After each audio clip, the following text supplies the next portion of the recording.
अस्सलाम वालेकुम स्टूडेंट, क्या हाल चाल है जनाब? कैसे हैं आप सब? उम्मीद करता हूं कि बहुत बहुत अच्छे होंगे। और जैसे कि आप लोगों को मेरा बेटा पता है कि आज हमने यूनिट 2 को स्टार्ट करना है और यूनिट 2 भी इंशाल्लाह 2 से 3 दिन में कंप्लीट करेंगे।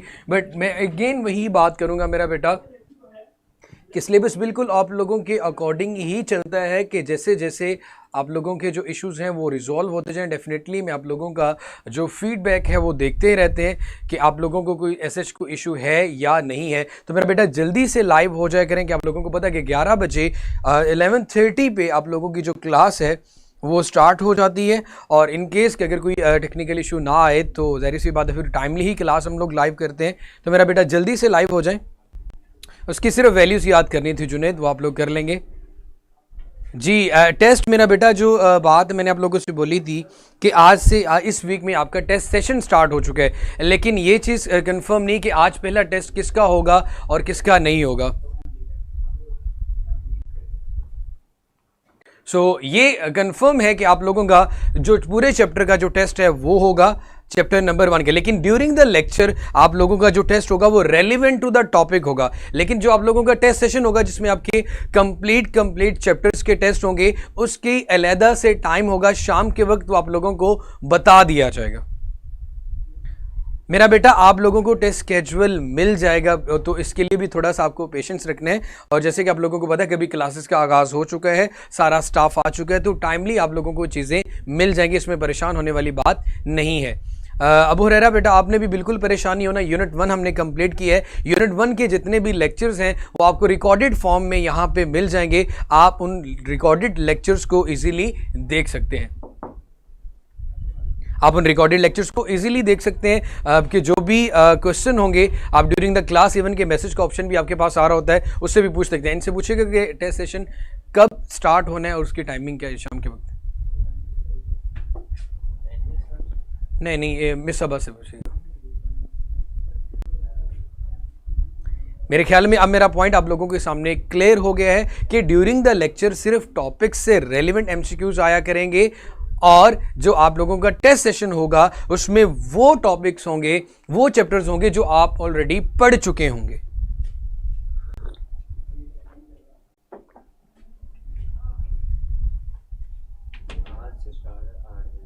और आज पहला टेस्ट किसका है? 8 बजे स्टार्ट हुआ करेगा मेरा बेटा लोगों का जो टेस्ट है एमसीक्यूज का। जो स्केड्यूल है वो थोड़ी देर तक जो मैनेजमेंट है वो आपको अपलोड कर देगी और इसमें परेशान होने वाली बात नहीं। तो मेरा बेटा हम लोगों ने आज भी यूनिट 2 स्टार्ट करना है। अब मेरा बेटा यूनिट 2 में ऐसे कुछ ऐसे टॉपिक्स भी ऐसे होंगे कि जिनमें आप लोगों की बेस बनाने के लिए वो मैं पढ़ाऊंगा ज़रूर। ठीक है मेरा बेटा, चलें जज़ाकल्लाह मेरा बेटा, बहुत अच्छी बात है कि आपको सारी चीज़ें साथ साथ बदल चलती जा रही। अब कुछ ऐसे टॉपिक्स भी होंगे इवन कि कुछ एक टॉपिक में मैं अच्छा खासा टाइम लूँगा और 2-3 टॉपिक्स पे कुछ टाइम नहीं लूँगा। ये टोटली डिपेंड करता है हमारे जो टॉपिक की इंपॉर्टेंस के ऊपर, उसकी वेटेज के ऊपर और उसकी अंडरस्टैंडिंग के ऊपर कि यार आप लोगों को जो मेरी बताई हुई चीज़ है वो कितनी अच्छे से क्लियर होती है। तो मेरा बेटा यूनिट 2 में हम लोग जो चीज़ें सीखेंगे, आप लोगों ने मेरा बेटा हमेशा ये कोशिश करनी है कि जब आप लोगों का लेक्चर चल रहा होता है तो उसके दौरान आप लोग अपने जो कमेंट्स हैं, जो चैट है, उसको कोशिश किया करें कि उसको हाइड कर दिया करें।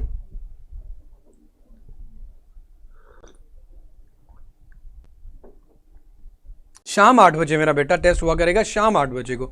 लेकिन फिर भी आपको अगेन जो स्केड्यूल मिलेगा उसके अंदर ये चीज़ें बता दी जाएंगी।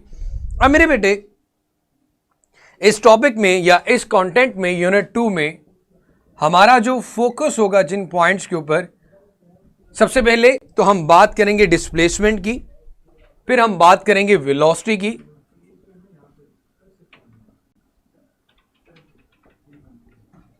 डिस्प्लेसमेंट, वेलोसिटी, एक्सेलरेशन, उसके बाद हमारे पास velocity time graph, velocity time graph. मेरा बेटा पहली तो मेरी ये कोशिश होती है कि ड्यूरिंग द लेक्चर ही आंसर दे दिए जाएं, बिकॉज आप लोग ये शायद अच्छे से आपको जानते ही होंगे कि बहुत केसेस के अंदर बहुत कम टाइम मिलता है कि यार जाके जो दोबारा से देखा जाए। हाँ, मैंने अपना व्हाट्सएप का नंबर, आपको मेरी प्रोफाइल में मेरा नंबर मिल जाएगा, उसमें अगर आप मुझे कोई मैसेज करते हैं तो वो ज़्यादा सेस में होता है, जल्दी से ओपन होता है क्योंकि सामने नोटिफिकेशन आ रहा होता है तो उसका जवाब दे देता हूँ। वेलोसिटी टाइम ग्राफ, उसके बाद मेरा बेटा हमारे पास आ जाता है equations of motion. Equations of motion के बाद लॉज ऑफ मोशन की बात करेंगे।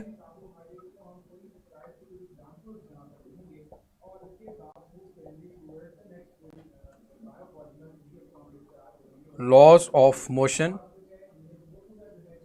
उसके बाद हमारे पास मेरा बेटा momentum and conservation of momentum का जो टॉपिक है वो बहुत इंपॉर्टेंट है।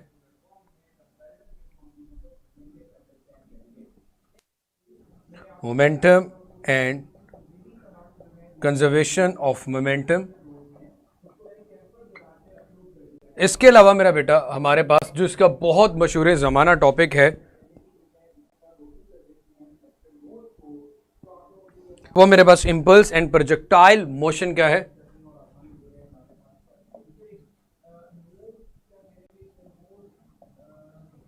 Impulse and projectile motion.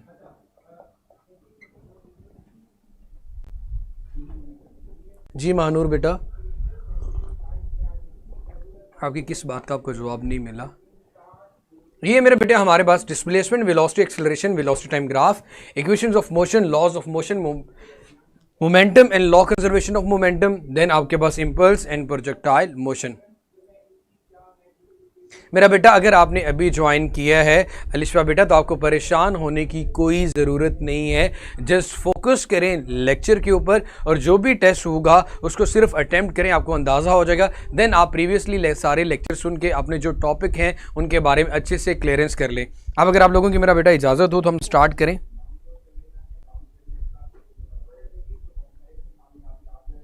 Distance and displacement से स्टार्ट करेंगे मेरा बेटा। ये कंसर्निंग टॉपिक्स हैं जो यूनिट 2 में हमें अटेम्प्ट करने हैं, यूनिट 2 में हमें देखने हैं। अब मेरा बेटा मैं इसको रेज करता हूं और फर्स्ट टॉपिक की तरफ चलते हैं, डिस्टेंस एंड डिस्प्लेसमेंट पे।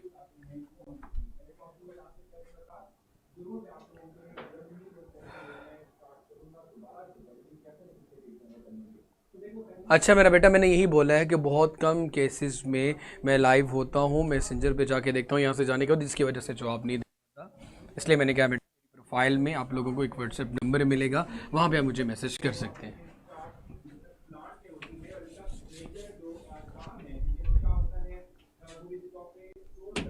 चले मेरा बेटा, अब प्लीज़ अगर आप लोगों से रिक्वेस्ट है कि काइंडली अब लेक्चर पे अगर ध्यान दें तो ज़्यादा बेहतर होगा। Distance and displacement, what is the difference between distance and displacement, ये हमारा मेरा बेटा टॉपिक होगा। अब इसमें यूनिट वाइज हम लोग चलते हैं, चैप्टर वाइज नहीं होता। यूनिट मीन के जो आपका जो सिलेबस है उसके अकॉर्डिंग। तला बेटा परेशान होने वाली बात नहीं, प्लीज़ थोड़ा सा टीचर पे भी ध्यान कर लिया करें। जी दुआ बेटा मैं बता देता हूँ। सबसे पहले हम किसी भी प्लेन के अंदर, वही आपकी बुक में जिस तरह एग्जाम्पल गिवन है कि हम इसको x मानते हैं, ये y है, ये हमारा ओरिजिन है। डिस्टेंस और डिस्प्लेसमेंट की बात करते हुए मैं ये कहता हूं कि ये एक पॉइंट है जो कि मेरा इनिशियल पॉइंट है। इस इनिशियल पॉइंट को मैं नाम दे देता हूं मेरा बेटा a का, और यहां पे कहीं मेरा जो फाइनल पॉइंट है जहां तक मैं पहुंचना चाह रहा हूं वो है b। ये मेरा इनिशियल पॉइंट है जहां से मैंने अपनी जर्नी स्टार्ट करना है, ये मेरा फाइनल पॉइंट है जहां तक मैंने पहुंचना है। अब मेरे बेटे आप ए से बी एक स्ट्रेट लाइन में इन अ स्पेसिफिक डायरेक्शन ट्रेवल करके भी जा सकते हैं। फिर आप, जैसे कि हम जनरली हमारी होती है कि डिफरेंट डायरेक्शन से जाते हुए हम पहुंचते हैं अपनी मंजिल तक। बहुत रेयर केस में होता है कि स्ट्रेट लाइन में चलें। मैं वैसे इस बात को जो कि डिफरेंट डायरेक्शन में आ रहे हैं, इसको मैं एक्चुअल पाथ का नाम दे देता हूं। इसको मेरा बेटा मैं एक्चुअल पाथ का नाम दे रहा हूं। अब मेरे बेटे आपके पास दो तरह के डिस्टेंस आ चुके हैं अपने पॉइंट तक पहुंचने के लिए। एक एक्चुअल पाथ आ गया और एक आपके पास मेरा बेटा इसका शॉर्टेस्ट वे आ गया या शॉर्टेस्ट पाथ आ गया। अब मेरे बेटे आप लोगों को यहां पे सबसे पहले दोनों के दरमियान डिफरेंशिएट करना है डिस्टेंस एंड डिस्प्लेसमेंट के। यहां पे लिख लेता हूं मेरा बेटा डिस्टेंस, या फिर हम बात करते हैं एक्चुअल पाथ की। तो सबसे पहले अगर मैं एक्चुअल पाथ की बात करूं, जो कि ये आपको नजर आ रहा है, इसमें कोई पर्टिकुलर डायरेक्शन नहीं है, may not be in a particular direction. यहां पे कुछ कॉन्सेप्ट आप लोगों के क्लियर होंगे। May not be in a particular direction, किसी खास डायरेक्शन में ऑब्जेक्ट मूव नहीं कर रहा होता इस एक्चुअल पाथ में। जब आपके पास कोई खास डायरेक्शन ना हो तो फिजिक्स के अंदर ऐसी क्वांटिटीज को हम स्केलर क्वांटिटी मानते हैं। तो इट मींस कि मेरे पास जो डिस्टेंस है वो एक स्केलर क्वांटिटी है, जो डिस्टेंस है मेरे पास एक स्केलर क्वांटिटी है। उसके बाद अगर मैं शॉर्टेस्ट डिस्टेंस की बात करूं,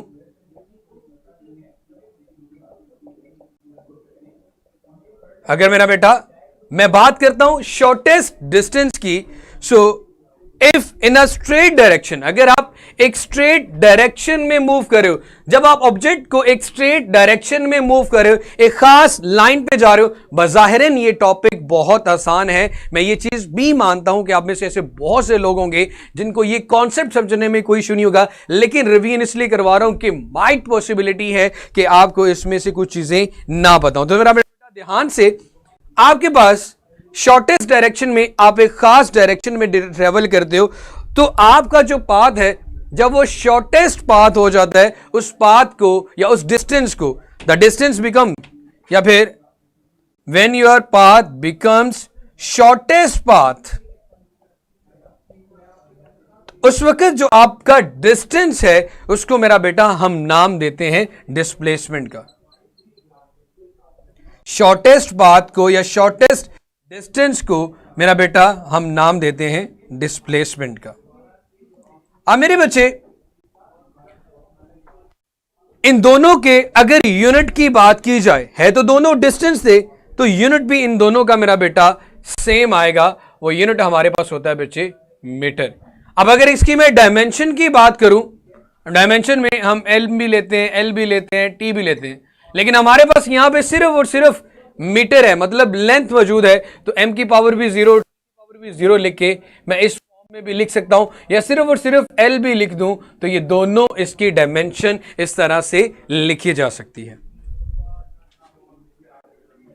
यहां तक मेरा बेटा आप लोगों को यह चीज क्लियर हो जानी चाहिए, what is distance and what is displacement. उसके बाद मेरा बेटा मैं यहां पे कुछ स्टेटमेंट्स लिखता हूं और सबको कहता हूं which one of the following is true, कि इनमें से कौन सी स्टेटमेंट दुरुस्त होगी।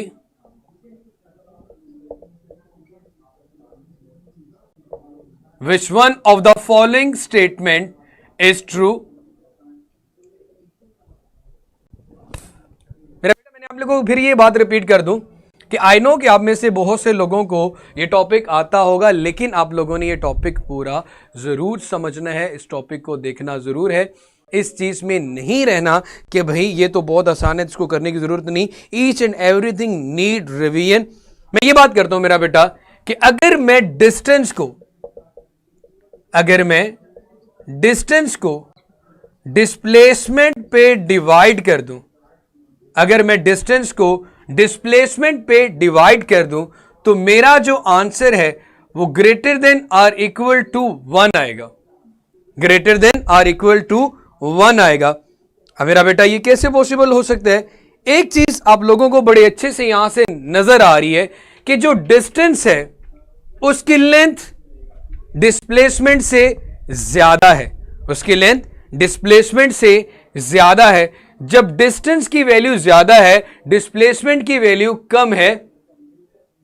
जी मेरा बेटा, जब डिस्टेंस की वैल्यू ज्यादा है और डिस्प्लेसमेंट की वैल्यू कम है, तो आंसर हमेशा ये चीज क्लियर है कि अगर नॉमिनेटर में ऊपर वाली वैल्यू आपके पास ज्यादा हो और डिनोमिनेटर नीचे वाली डिवीजन वाली वैल्यू कम हो, तो मेरा बेटा आंसर हमेशा जो आंसर होता है वो हमेशा आपके पास मेरे बेटे ग्रेटर देन 1 ही आएगा। इट मींस के इसमें एक पॉइंट तो बिल्कुल ठीक है कि डिस्टेंस को जब डिस्प्लेसमेंट के साथ डिवाइड किया जाएगा तो आंसर हमेशा आपके पास मेरा बेटा 1 आएगा।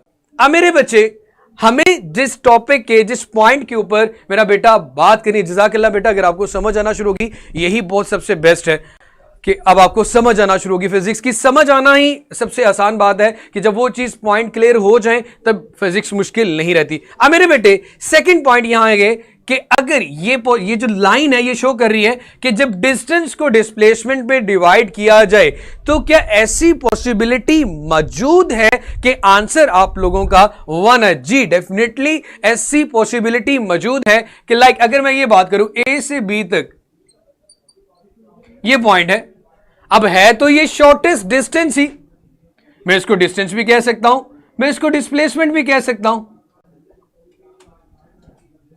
मतलब एक ही पाथ है मेरे पास। तो यहां पे डिस्टेंस और डिस्प्लेसमेंट की वैल्यू फर्स्ट करो 2 मीटर डिस्टेंस है, 2 मीटर ही डिस्प्लेसमेंट है, तो सेम वैल्यूज को जब डिवाइड करेंगे तो आंसर क्या आएगा 1। तो इट मींस डिस्टेंस को डिस्प्लेसमेंट पे डिवाइड करने से, डिस्टेंस को डिस्प्लेसमेंट में डिवाइड करने से आंसर मेरा बेटा आपका 1 भी हो सकता है। इट मींस कि मैंने जो ये स्टेटमेंट लिखी है ये बिल्कुल ट्रू है, ये स्टेटमेंट बिल्कुल आपके पास क्या आ रही है, ट्रू। अभी तो मैंने बेटा इसके बी, सी और डी तीनों ऑप्शंस लिखने हैं।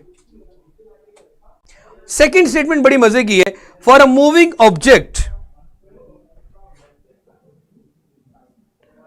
फॉर अ मूविंग ऑब्जेक्ट, ऐसा ऑब्जेक्ट जो कि मूव कर रहा हो, distance can never be zero, distance, उसका डिस्टेंस कभी भी can never be zero, but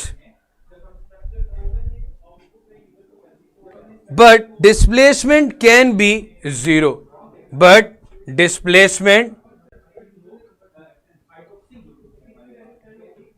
Sana sir समझ नहीं आ रहा, मेरा बेटा बताएं।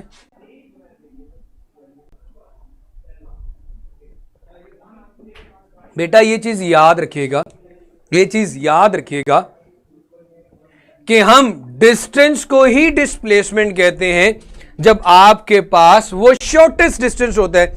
आप इस लाइन पे गौर करो कि मैं ये बोलता हूं the shortest distance between 2 points, the shortest distance, even के डिस्प्लेसमेंट को डिफाइन करने से पहले मैं उसको डिस्टेंस डिक्लेयर कर चुका हूं, उसको डिस्प्लेसमेंट कहने से पहले मेरा बेटा मैं उसको डिस्टेंस डिक्लेयर कर चुका हूं। इट मींस कि मैं डिस्प्लेसमेंट को डिस्टेंस कह सकता हूं बट हर डिस्टेंस को डिस्प्लेसमेंट नहीं कह सकता।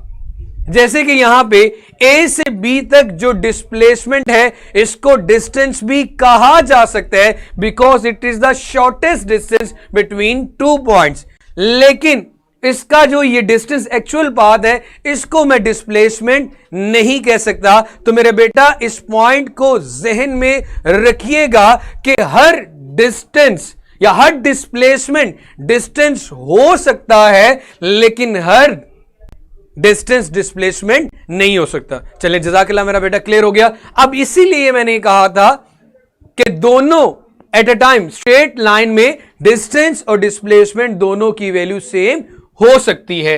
2 मीटर को मेरा बेटा जब 2 मीटर पे डिवाइड करेंगे तो आंसर 1 आ जाएगा। तो ये चीज क्लियर होगी कि आपके पास डिस्टेंस और डिस्प्लेसमेंट आपके पास मेरा बेटा greater than or equal to 1 आता है। And secondly for a moving object, ये पॉइंट मेरा बेटा बड़ा समझने वाला है। For a moving object distance can not be zero, distance कभी जीरो नहीं हो सकता, but displacement can be zero, but displacement can be zero. तो ये चीज याद रखिएगा फिजिक्स के अंदर। जैसे कि अगर मैं ये बात करूं कि कोई भी ऑब्जेक्ट एक सर्कुलर पाथ में ए पॉइंट से ट्रेवल करता है और दोबारा फिर यहां पे वापस आ जाता है, या फिर मैं ये करूं कि कोई भी ऑब्जेक्ट मीन पोजीशन पे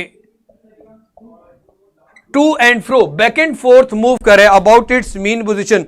तो मेरा बेटा याद रखिएगा इस पॉइंट को कि अगर कोई भी ऑब्जेक्ट जहां से अपना जर्नी स्टार्ट करे और दोबारा फिर वापस वहां पे वापस आ जाए, जहां से आपने जर्नी स्टार्ट किया और दोबारा फिर अगर आप वापस वहीं पे ही अपनी इनिशियल पोजीशन पे आ जाते हो तो आपका डिस्प्लेसमेंट वहां पे जीरो होगा। आपका डिस्प्लेसमेंट मेरा बेटा वहां पे जीरो होगा जहां से आपने अपना जर्नी स्टार्ट किया और वहीं पे दोबारा वापस आ गए।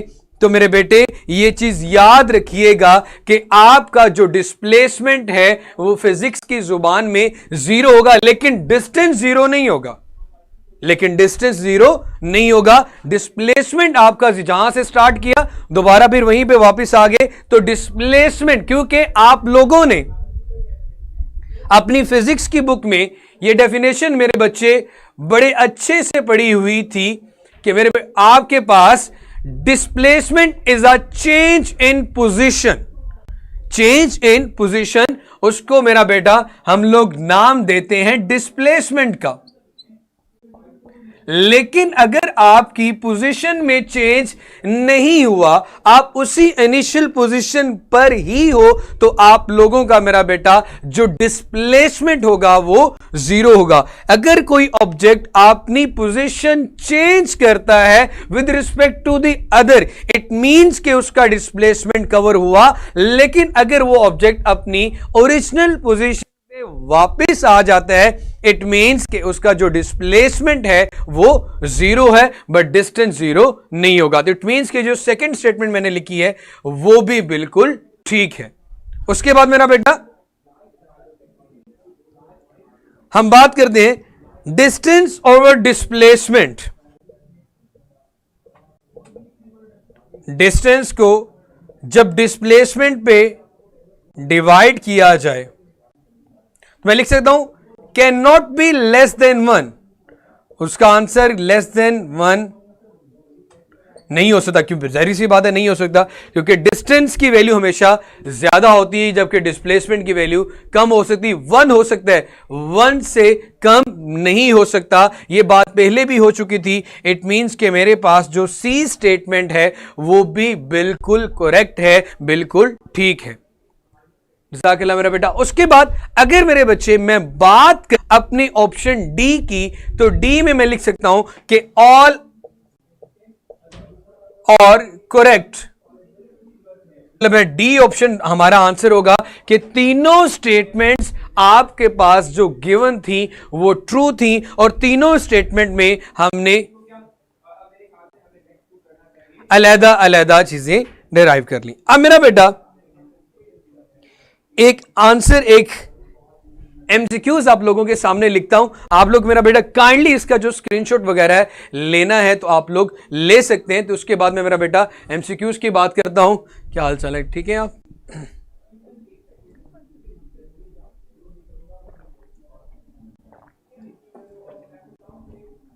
जी सना बेटा पूछे,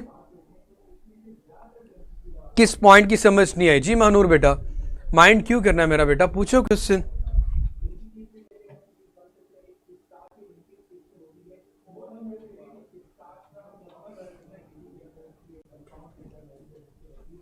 सर सेम इसलिए नहीं हो सकती मेरी बहन कि आपके पास जो डिस्टेंस है वो, अगर डिस्टेंस की बात करूं तो डिस्टेंस की दो पॉसिबिलिटीज हैं। या तो वो डिस्प्लेसमेंट के इक्वल हो सकता है जैसे कि स्ट्रेट लाइन में बात की, या फिर हमेशा डिस्टेंस डिस्प्लेसमेंट से ज्यादा ही होता है, because the shortest distance is called the displacement. Shortest को तो आपने डिस्प्लेसमेंट का नाम दे दिया, बाकी जो जी मेरा बेटा, तो जैसे कि आप लोगों को पता है कि इवन के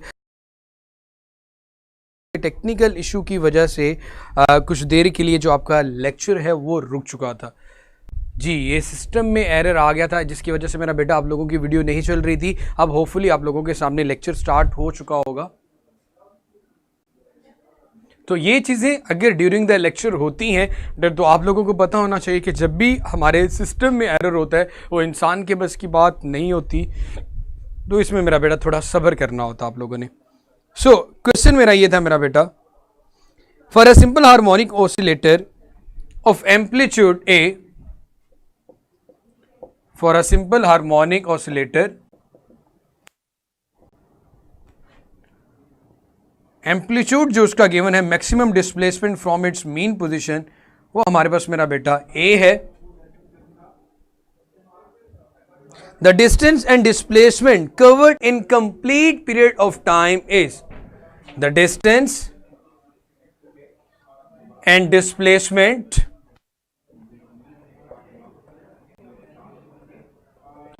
in complete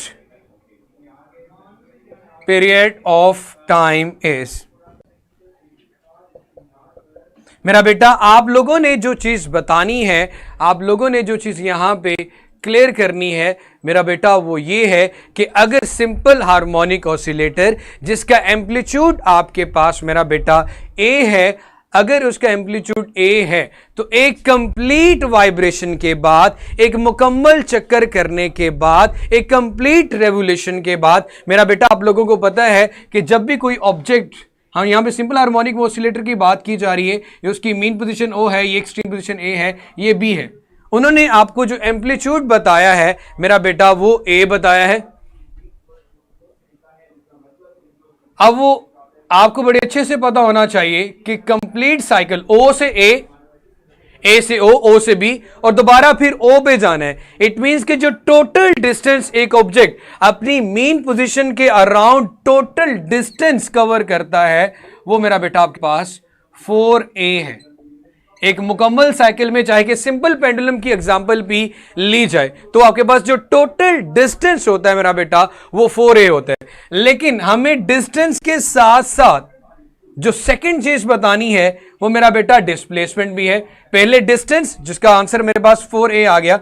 अब ऑप्शन में a, b, c और d कुछ इस तरह से गिवन है. मैं ऑप्शंस लिख देता हूं मेरा बेटा. यहां पे वही पॉइंट जो भी मैंने आपको एक्सप्लेन किया था उसी का कॉन्सेप्ट है. वो कहता है जी डिस्टेंस भी 4a है, डिस्प्लेसमेंट भी 4a है. सेकंड ऑप्शन में कहता है कि आपका जो डिस्टेंस 0 है लेकिन डिस्प्लेसमेंट 4 है. थर्ड ऑप्शन सी में कहता है कि आपका जो डिस्टेंस है वो 4 है लेकिन डिस्प्लेसमेंट 0 है. डी में कहता है कि आप इसको कैलकुलेट भी नहीं कर सकते या कैन नॉट बी श्योर. तो क्या आंसर बनेगा मेरा बेटा आप लोगों के सामने, जरा बताएं जी. कुछ ने कहा ए, अरीश बेटा ने कहा 4a डिस्टेंस 0 डिस्प्लेसमेंट. ईशा बेटा सी, कमाल सी, जी चार्ली आप लोगों का जो सी है वो बेस्ट ऑप्शन है क्योंकि कंप्लीट साइकिल में ऑब्जेक्ट ने जहां से अपना जर्नी स्टार्ट किया था वहीं पे वापस आ गया. इट मींस जो उसका डिस्प्लेसमेंट आया आप लोगों के सामने वो मेरा बेटा आपके क्या आ गया 0. तो इसको मेरा बेटा आप लोगों ने जो भी नोट डाउन करना है, इसका स्क्रीनशॉट लेना है तो मेरे भाई प्लीज इसका जो स्क्रीनशॉट वगैरह बोर्ड का लेना चाहते हैं आप ले सकते हैं. मैं बिल्कुल साइड पे हो जाता हूं. होपफुली ये पॉइंट अब मेरा बेटा किसी को नहीं बोलेंगे कि what is the difference between distance and displacement. Arisha बेटा जरा काइंडली दोबारा बोलिएगा कि आपको किस पॉइंट की समझ नहीं आई. मेरी बहन हमारे पास एक सिंपल हार्मोनिक मोशन सिस्टम था जो कि टू एंड फ्रो आगे या पीछे मूव करता है अबाउट इट्स मीन पोजीशन.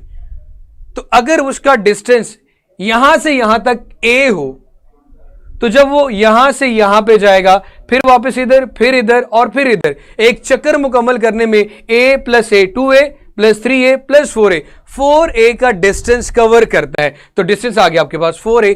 लेकिन जहां 0 से स्टार्ट किया और पूरा चक्कर मुकम्मल करने के बाद 0 पे ही वापस आ गया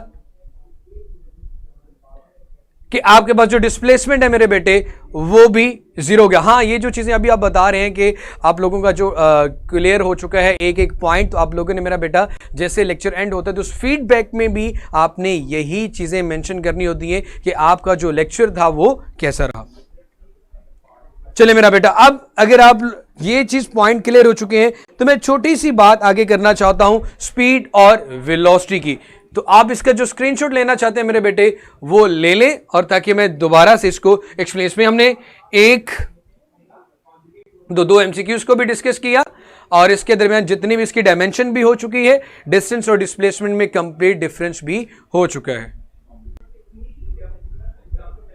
चलिए मेरा बेटा मैं इसको अब ब्रेस करता हूं. जी बेटा, ओ से शुरू हो रहा था बेटे। अब हम बात करते हैं स्पीड और वेलोसिटी की, क्योंकि स्पीड और वेलोसिटी को बताने के लिए आप लोगों को पहले डिस्टेंस और डिस्प्लेसमेंट का पता होना चाहिए, तो वो मेरा बेटा आप लोगों को बड़े अच्छे से पता है। स्पीड का जो आपके पास डेफिनेशन है वो ये है कि कितने टाइम में कितना डिस्टेंस में चेंज आया।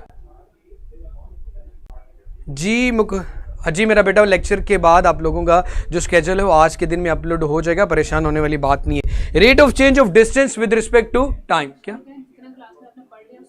हाँ, एक चीज हमेशा याद रखना कि अगर आपका लेक्चर में कोई जो स्केड्यूल है अपलोड नहीं होता, आपको सिलेबस का नहीं पता चलता, बट ये चीज अंडरस्टूड होनी चाहिए आप लोगों को कि जितना सिलेबस आप लोग पढ़ चुके होंगे उसमें से टेस्ट आएगा। उसके बाद मेरा बेटा हम बात हमेशा ये करते हैं rate of change of distance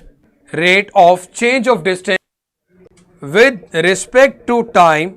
इसको मेरा बेटा हम नाम देते हैं स्पीड का। और अगर इसके यूनिट की बात की जाए, यूनिट हमारे पास स्पीड का होता है मेरा बेटा मीटर पर सेकेंड, और ये आपके पास एक स्केलर क्वांटिटी होती है,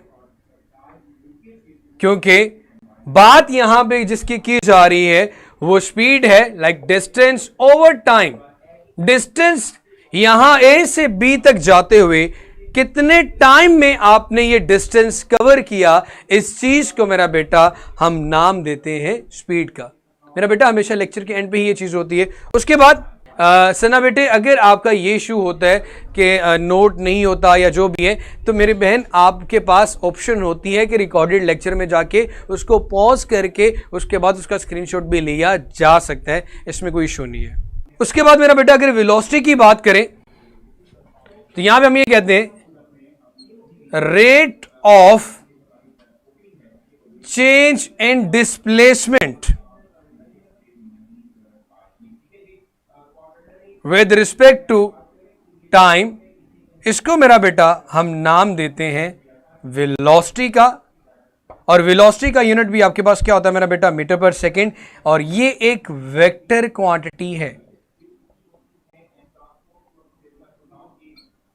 अब एक चीज मैं लोगों आपको बड़ी मजेदार यहां पे बताता हूं, आप लोग हमेशा किस चीज को वेक्टर मानते हैं? वेक्टर की दो चीजें होती हैं, एक उसका मैग्नीट्यूड और एक इसकी डायरेक्शन। जैसे कि अगर मैं स्पीड वेलोसिटी की बात करना चाहूं तो वेलोसिटी को अगर सिंपलेस्ट फॉर्म में लिखें तो वेलोसिटी का मैग्नीट्यूड आएगा, साथ उसकी कोई डायरेक्शन आएगी। इट मींस कि वेलोसिटी के अंदर मैग्नीट्यूड ऑफ वेलोसिटी को हम क्या नाम देते हैं मेरा बेटा?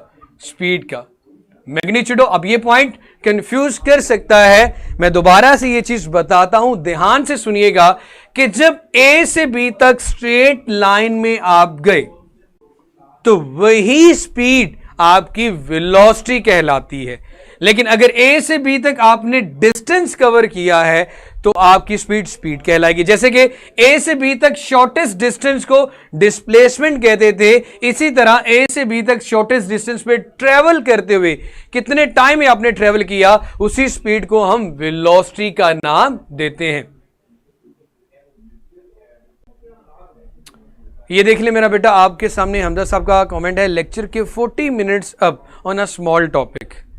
अब तो मुझे ये नहीं पता कि मेरा वास्ता जो आइंस्टाइंस के साथ पढ़ गए हैं या फिर अफलातून या न्यूटन सब क्लास में बैठे होते हैं। मेरे बच्चे, मेरी कोशिश होती है कि आप लोगों के जो कमेंट सेक्शन में सवालात आ रहे हैं वो सबको दोबारा बता दिए जाएं। अब अपना यही 2 कमेंट्स ऊपर चले जाएं तो मेरे भाई आपको आमना का कमेंट नजर आ रहा होगा, सर एक दफा रिपीट कर दें।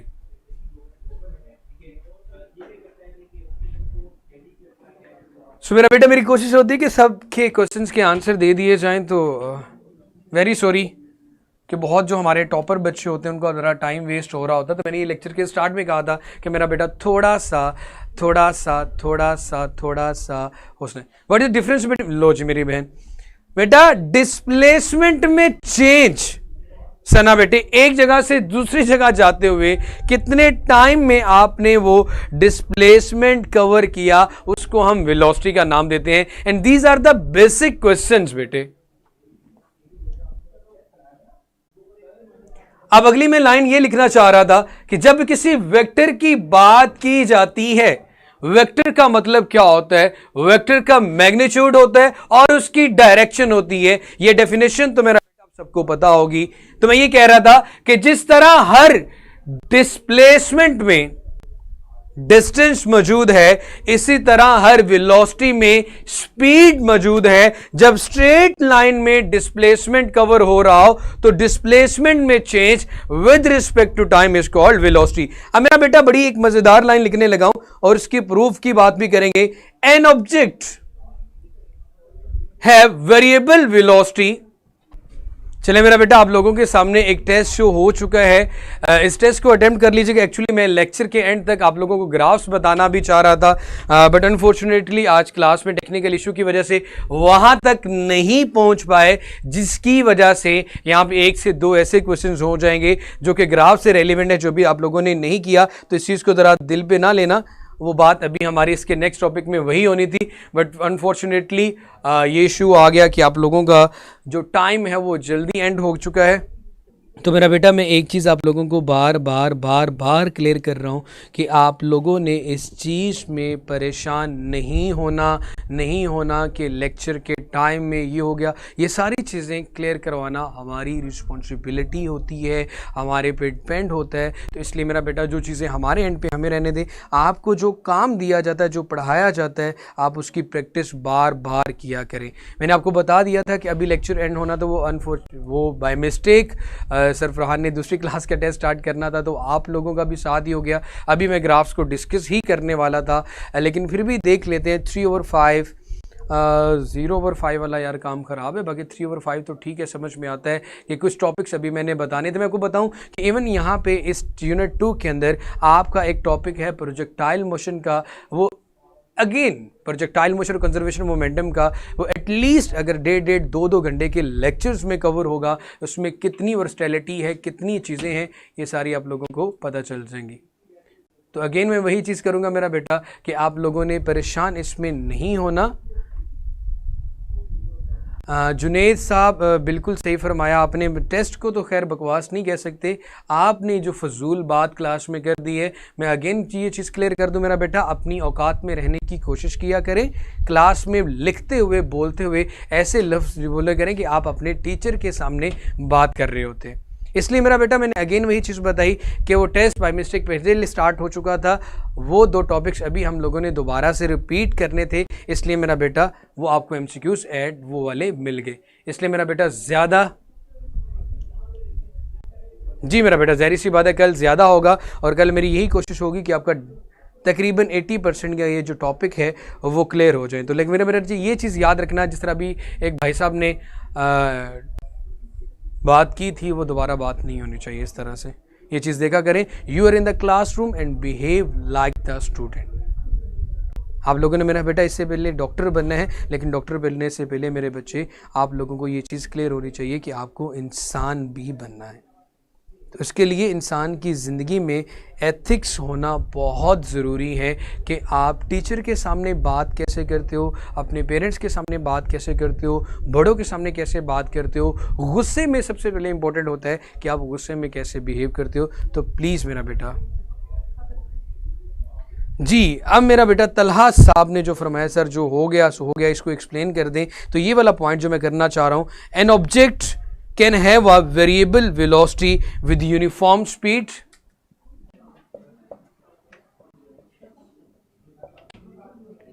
जब एक ऑब्जेक्ट यूनिफॉर्म स्पीड के साथ, स्पीड यूनिफॉर्म होने का मतलब कि उसका जो मैग्नीट्यूड है वो सेम हो सकता है।